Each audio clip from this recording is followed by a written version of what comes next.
Number है आपका 31, 31 page number पे। आज हम करेंगे सबक नंबर 6।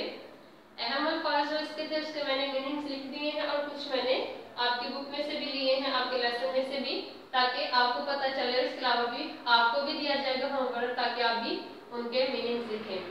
सबसे पहले लिखा हुआ है नोकझोंक, रोक टोक करना, जान फिजा, जिंदगी देने वाला, दिल फरेब, खूबसूरत, तेवर, दम या फिर अंदाज, मसदार, के मुताबिक यानी कि किसी चीज के मुताबिक होना, नाजुक इल्जाम, नजाकत पसंद, खारदार, कांटेदार, आहबगा करना, आहजारी करना, अजियत, तकलीफ, ममानत, मना करना, अदमुआ, मरने के करीब, पेवस जिस्म में घुस जाना या किसी चीज का गड़ जाना, बिजली कूदी, बिजली चमकी, कश्मकश, सोच विचार में पढ़ना।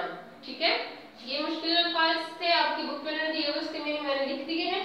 और इसके अलावा ये आगे से लिए थे आपके सबक में से, ये उनके भी मैंने लिखे हैं। इसके अलावा जब हम लेसन को कंप्लीट रीड करेंगे और उसके बाद भी आपको मीनिंग वर्ड्स दिए जाएंगे ताकि आप उनके खुद ही अलमानी लिखें। ठीक है, जैसा कि सबक का नाम है अब क्या करूं, तो पता चल रहा है कि कोई मुश्किल है तो उसमें हमें क्या करना चाहिए, या जो इस सबक में जो मुश्किल में है वो क्या करें।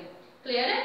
सबसे पहले हम देखेंगे कि ये जो सबक है इसमें उन्होंने हमें बताया है कि अच्छी और बुरी, ऐसे सबक पढ़ने से जो आपको हासिल होगा वो ये है कि अच्छी और बुरी आदत के बारे में जान सकें, और उसके बाद आपको पता हो कि आपने सवाल जो दिए जाएंगे उनके जवाब कैसे लिखने हैं एक्सेट्रा। बाकी आप खुद टेबल रीड कर लीजिएगा। उसके बाद पढ़ने से पहले दूसरों की मदद करने के 2 फायदे बताएं। दूसरों की मदद किन किन तरीकों से की जा सकती है, ये साइड पे आपको नजर आ रहा होगा, ग्रीन बॉक्स बना हुआ है ना। पढ़ने से पहले इधर लिखा हुआ है कि दूसरों की मदद करने के 2 फायदे बताएं। दूसरों की मदद करने के बहुत सारे फायदे हैं, जिनमें से 2 मैं आपको बताती हूँ कि एक तो दूसरों की मदद करने से अल्लाह खुश होता है और हमें दिली तौर पर बहुत सुकून मिलता है, और अगर हम किसी की मदद करते हैं तो कोई आगे से हमारी भी मदद करता है। ठीक है, ये मैंने 3 बता दिए हैं। अब आप अपनी कॉपी पे भी लिखेंगे 2 से 3 पॉइंट जो मैंने बताए हैं, और 2 से 3 आप खुद लिखेंगे अपनी तरफ से। ठीक है, उसके बाद दूसरों की मदद किन तरीकों से की जा सकती है। दूसरों की मदद करने के बहुत सारे तरीके हैं। अगर किसी को कोई चीज चाहिए तो आप अपने से उसको वो जरूरत की चीज दे सकते हैं, खाना दे सकते हैं, पैसे दे सकते हैं, या वैसे किसी के साथ आप कोई काम करवा सकते हैं। इनकी मदद हम जिस तरह की सामने वाले को जरूरत होगी मदद की, हम उसकी वैसे मदद करेंगे। क्लियर है? अब ये जो हमारा सबक है इसमें भी ऐसे ही है। आपको पिक्चर में नजर आ रहे होंगे कि एनिमल्स, और एनिमल में कौन सा एनिमल है? हाथी। ठीक है, 3 हाथी आपको पिक्चर में नजर आ रहे हैं। इसमें सबसे छोटा हाथी भी आपको नजर आ रहा होगा जो बेबी एलिफेंट है।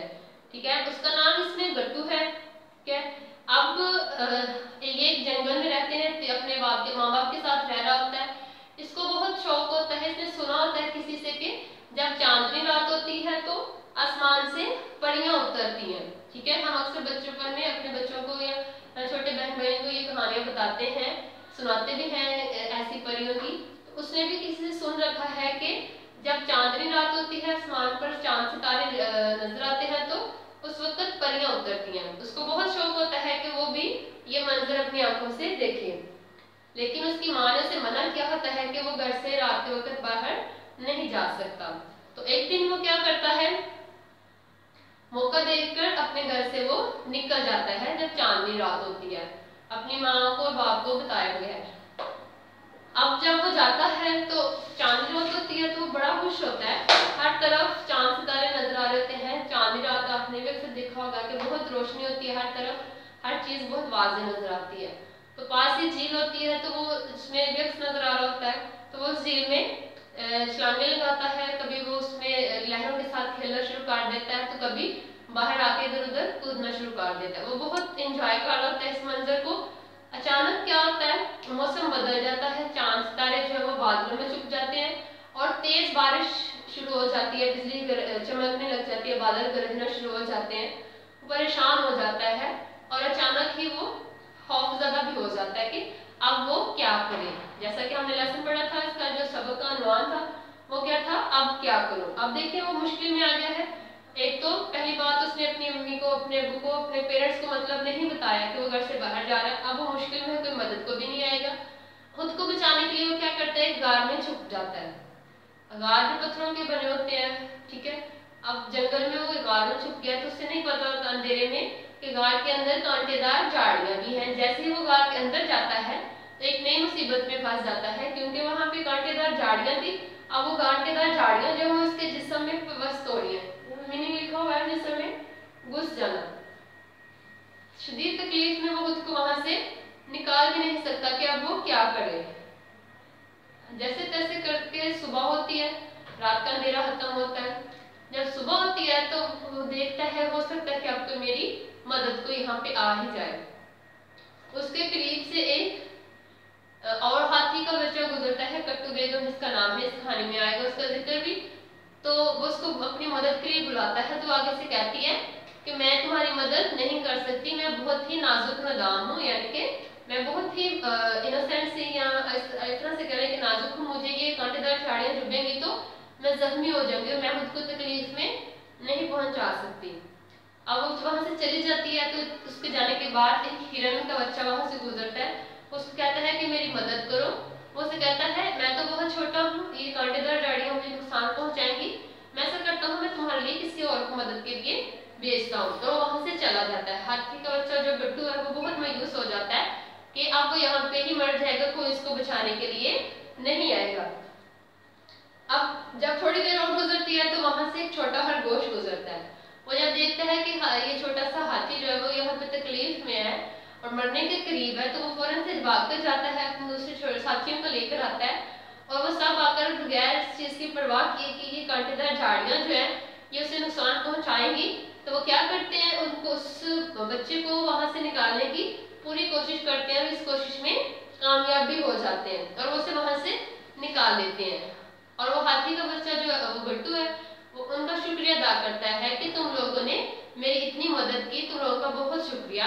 तो खरगोश आगे से जवाब देता है कि कैसी गैर वाली बात की है तुमने, हमारा फर्ज था कि हम तुम्हारी यहाँ से जान बचाते हैं।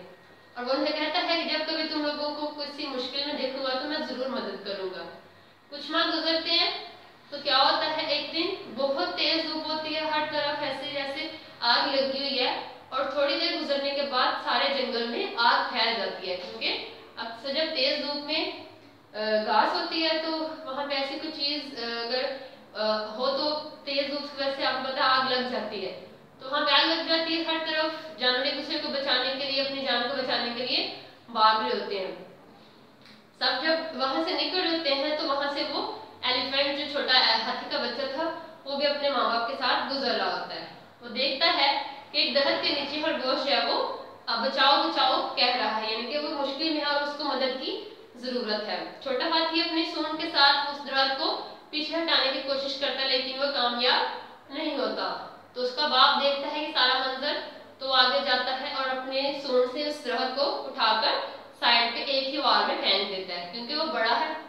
अब जब वो ऐसा करता है तो खरगोश वहां से निकल आता है और वो उसको अपने साथ लेकर जंगल से बाहर आ जाते हैं। और वो आता है, वह जब आ जाता है खरगोश तो वो हाथी का शुक्रिया अदा करता है कि तुम्हारा बहुत शुक्रिया, तुमने मेरी जान बचाई। तो आगे से हाथी का बच्चा जो होता है, जिसका नाम मैंने आपको पहले बताया था गट्टू है, वो आगे से कहता है तुमने कैसी प्यार वाली बात की है, ये तो मेरा फर्ज था कि मैं तुम्हारी जान बचाता। दोनों आपस में हंसना शुरू कर देते हैं क्योंकि दोनों ने एक दूसरे की मुश्किल में मदद की थी और अल्लाह ताला को बहुत पसंद है वो लोग जो मुश्किल में एक दूसरे की मदद करते हैं। ये तो आपका कहानी का सबक था, आपका लेसन था, जिसमें उन्होंने हमें बताया है कि ये तो जानवर थे जिन्होंने एक दूसरे की मदद की और इसके मुताबिक हमें भी अपनी जिंदगी में ऐसा ही करना चाहिए। मुश्किल में जब भी किसी को देखें तो उसकी मदद करें, क्योंकि ये हमारा फर्ज है इंसानियत के नाते। तो जिसको भी हम मुश्किल में देखते हैं उसकी मदद को पहुंचे। ठीक है, कल हम इसकी रीडिंग करेंगे। मीनिंग मैंने जो लिखे हुए हैं इनको आपने अपने रजिस्टर पे नोट करना है और इनको आपने याद भी करना है। अल्लाह हाफिज।